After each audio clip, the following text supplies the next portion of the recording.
১৬ বছর পর জমিদার বাড়ির জমিদার রামমোহন গত হয়েছেন প্রায় ৪ বছর আগে। তার পুত্র ঋষি এখন সেই জমিদারি সামলাচ্ছেন। পর্যায়ক্রমে ঋষিপুত্র ত্রিধাম হবেন জমিদার। বীর প্রতাপ শ্রীরায়পুরের রাজকুমার, ত্রিধামের একমাত্র মানুষ বন্ধু।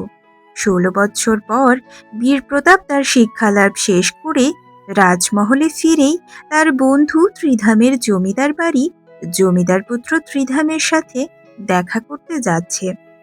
রাজকুমার বীর প্রতাপ, তুমি যাচ্ছ যাও, তবে অবশ্যই সাবধানে যাবে। আমার পুত্র, তোমার কোনো ক্ষতি আমি মেনে নেব না।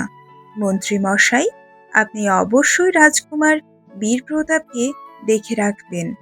রাজকুমারকে সাবধানে গন্তব্যে নিয়ে যাবেন, কেমন? আমি কিন্তু বেশ চিন্তায় থাকব। আপনি চিন্তা করবেন না মহারানী, আমি অবশ্যই কুমারকে সাবধানে গন্তব্যে পৌঁছে দেব। লেটেলের কাছে সংবাদও পাঠিয়ে দেব। আপনি একদম নিশ্চিন্তে থাকতে পারেন রানীমা, আমি কুমারকে কোনো ক্ষতি হতে দেব না। আচ্ছা মা, আমি কি তোমার সেই ছোট্ট কুমারটি আছি? আমি এখন বড় হয়েছি। আমি তরোয়াল চালাতে প্রথমে স্থান লাভ করেছি। তরোয়াল চালাতে আমার সাথে কেউই পারবে না মাতা রানী। আপনি আমাকে নিয়ে একদম চিন্তা করবেন না। আমি আমার সুরক্ষা নিজেই করতে পারবো। আর কিছুদিন পর তো আমার রাজ্যাভিষেক। এখন তো নিজের সুরক্ষা সাথে সাথে রাজ্যকেও রক্ষা করতে হবে। আমার মাতা রানী, তবে কি আমি আর ছোট্টটি আছি বলো? তোমার কোনো চিন্তার কারণ নেই। এভাবেই মা ছেলের কথোপকথন শেষ হয়। কথোপকথন শেষ করে কুমার ও মন্ত্রী তাদের গন্তব্যের উদ্দেশ্যে বেরিয়ে পড়ে। শোনো কুমার, আমাকে চিন্তিত রেখো না যেন। অবশ্যই খবর পাঠিও লেঠেলকে দিয়ে। হে উপরওয়ালা, তুমি কুমারকে রক্ষা করো। আমার পুত্র যেন ভালোভাবে জমিদার বাড়ি পৌঁছে যায়। কুমারের যে আড়ম্বর সভা ২ দিন পর। ধু, সাথে আমার ছোট্ট ভাই। তোমাকে একটা কথা বলি, আজ আমার মানব জীবন ফিরে পাবার দিন। আজ আমার ২১ বছর পূর্ণ হবে। রাত ১টার সময় আমি আমার মানব জীবন ফিরে পাবো। আমার যে কি খুশি লাগছে! অন্যদিকে মন্ত্রীমশাই সেই জঙ্গলের কাছে এসে হঠাৎই প্রকৃতির ডাকে সাড়া দিতে চলে যাবে বলে মন্ত্রীমশাই কুমারকে বলতে থাকে। কুমার, আপনি দয়া করে এখানেই দাঁড়ান। আমি একটু প্রকৃতির ডাকে সাড়া দিয়ে আসি। কোথাও যাবেন না যেন। মন্ত্রীমশাই সেখান থেকে চলে যাওয়ার সাথে সাথেই কুমার ভাবতে থাকে। ঠিক আছে, মন্ত্রী মশাই প্রকৃতির ডাকে সাড়া দিতে যাক, আর আমি একটু জঙ্গলটা ঘুরে ঘুরে দেখি। এতদিন পর এত সুন্দর খোলামেলা জায়গা দেখে মনটা বেশ ভালো হয়ে গেল। বন্ধুর সাথে দেখা করতে এসে বেশ ভালোই হয়েছে। আর এত সুন্দর গন্ধ কোথা থেকে আসছে? যেন মনোরম ফুলের গন্ধ আমাকে যেন টানছে।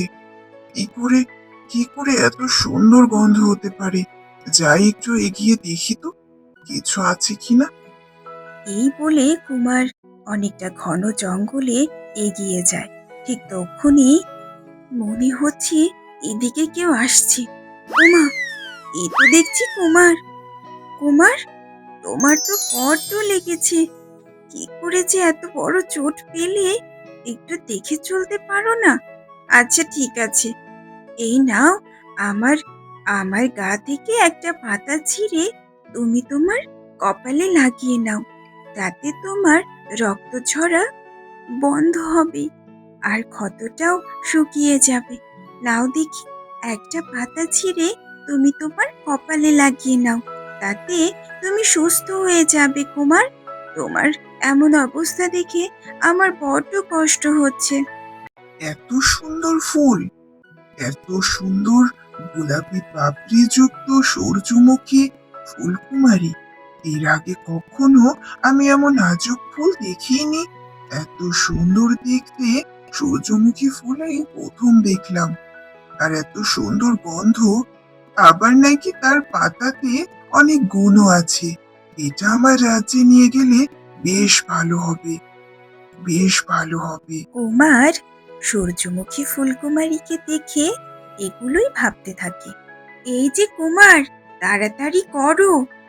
যেই না কুমার সূর্যমুখী ফুলকুমারীর একটা পাতা চিড়ে নিয়েছে, অমনি সেখান থেকে রক্ত ঝরতে শুরু করেছে।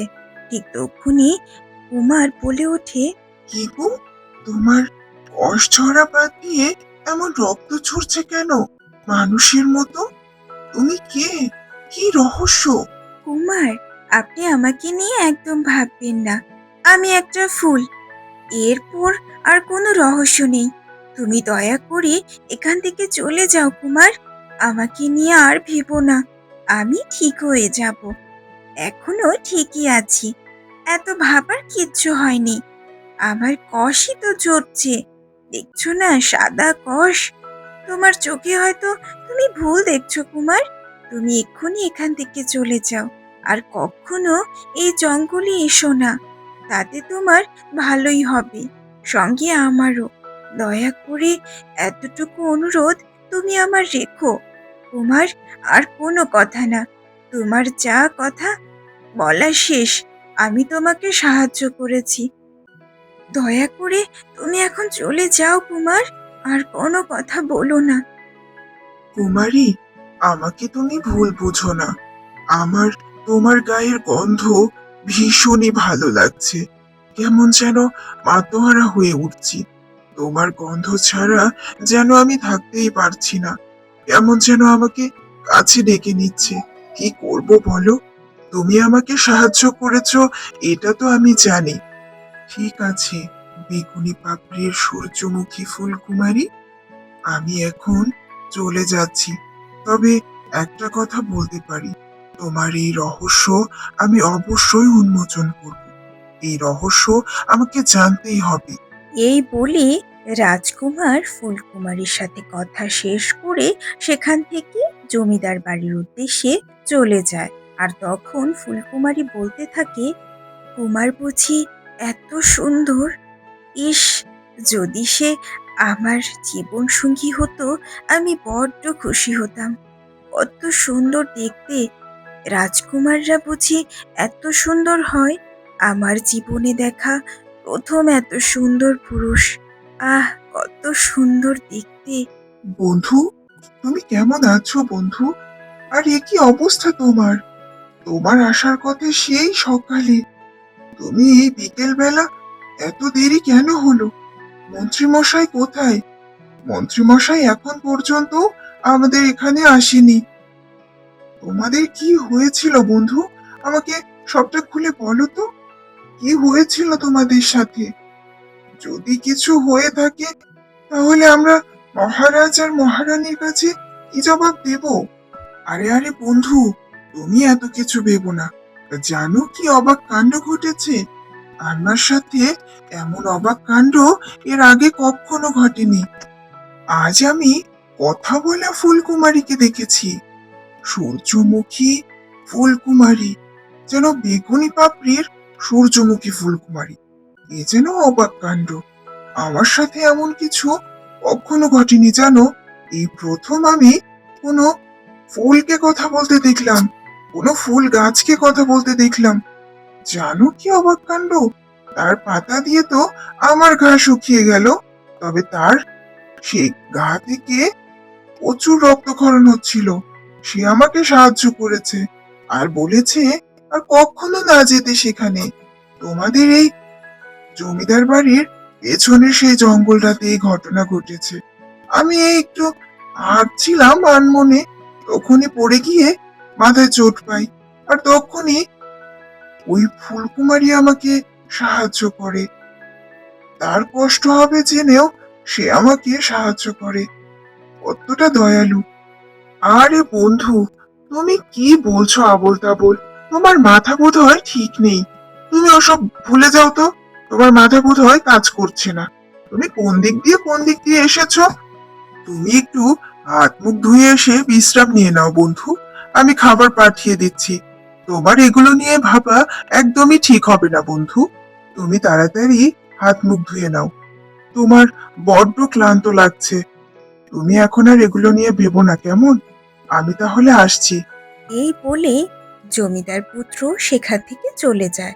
আর অন্যদিকে রাজকুমার ভাবতে থাকে, তুমি যাই বলো বন্ধু, ওই রহস্য আমাকে উদ্ঘাটন করতেই হবে। ওই রহস্য আমাকে বের করতেই হবে। কোনোদিনও আমি দেখিনি কোনো ফুলকে কথা বলতে। কোনোদিনও আমি দেখিনি কোনো ফুল গাছকে কথা বলতে। আবার ফুল গাছ থেকে কখনো রক্ত ঝরে নাকি? এ তো সাদা কষ বের হয়। তবে এর মধ্যে কি এমন রহস্য আছে যেটা যেটা আমাকে জানতেই হবে? হ্যাঁ হ্যাঁ, জানতেই হবে। আজ সবাই ঘুমিয়ে গেলে আমি সেখানে অবশ্যই যাব। তুমি যাই বলো বন্ধু, সেখানে একটা গোপন রহস্য অবশ্যই আছে।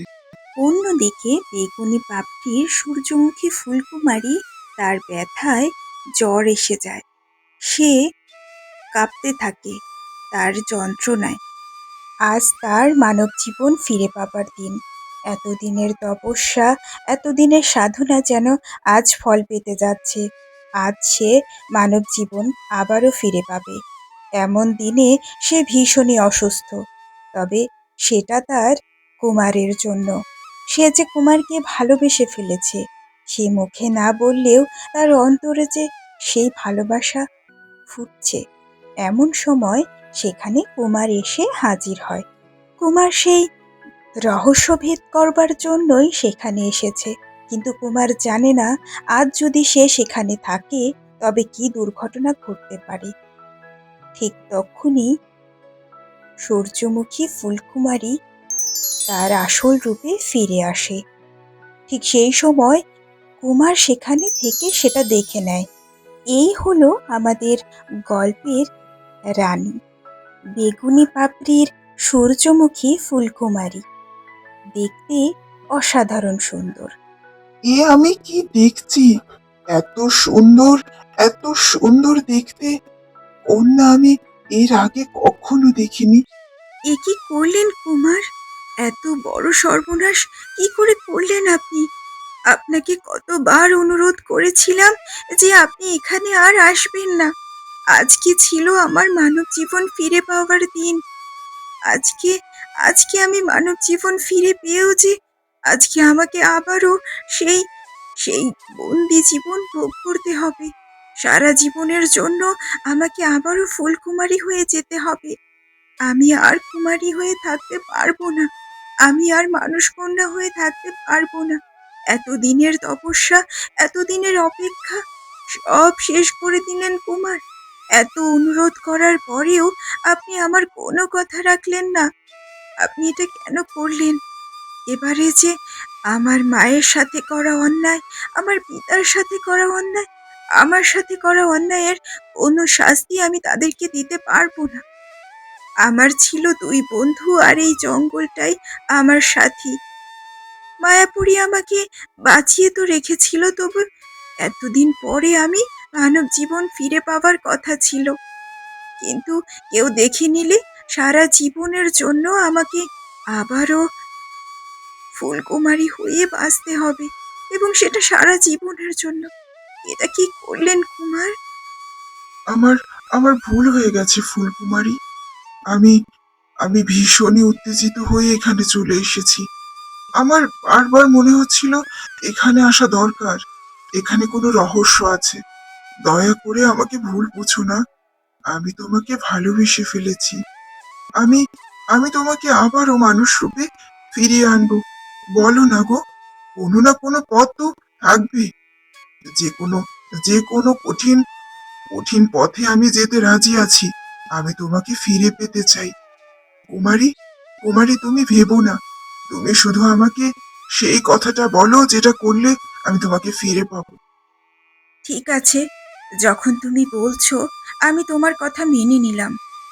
তবে শোনো, মায়াপুরী আমাকে বলেছিল যদি ৭ দেশের ৭টি জবা ফুল এনে আমার মাথায় ছুঁইয়ে দেওয়া হয় তবে আমি আবারও মানব জীবন ফিরে পাবো। তবে এর মধ্যে যদি কোনো একটাও বাকি থাকে তবে কিন্তু হবে না। আর ৭টি দেশে যেতে হলে তোমার জীবনহানিও হতে পারে। তুমি কি রাজি আছো? তুমি এটা পারবে কুমার? যদি পারো তবে আমি তোমার সাথে আছি। ঠিক আছে কুমার, তুমি তোমার কথা কিন্তু রাখবে। আমি আবারও ফুলে পরিণত হলাম। এই বলে বেগুনি সূর্যমুখী ফুলকুমারী আবারও ফুলে পরিণত হয়ে যায়। এটা দেখে ভীষণই কষ্ট পায় রাজকুমার আর মনে মনে নিজেকে ভীষণই কষতে থাকে।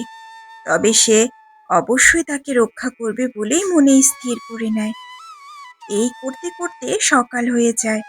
ঠিক তখনই কুমার মাটি খুঁড়ে সেই সূর্যমুখী ফুলটিকে নিয়ে তার রাজ্যে যাওয়ার সিদ্ধান্ত নেয় এবং সে সেই ফুলটিকে তুলে নিয়ে হাতে করে খুব যত্ন করে তার রাজ্যের দিকে যেতে থাকে। অন্যদিকে হয় আরেক ঘটনা। যখন কুমার ফুলকুমারীকে নিয়ে সেখান থেকে চলে যায় তখন সেই জায়গাটা হয়ে যায় ফাঁকা।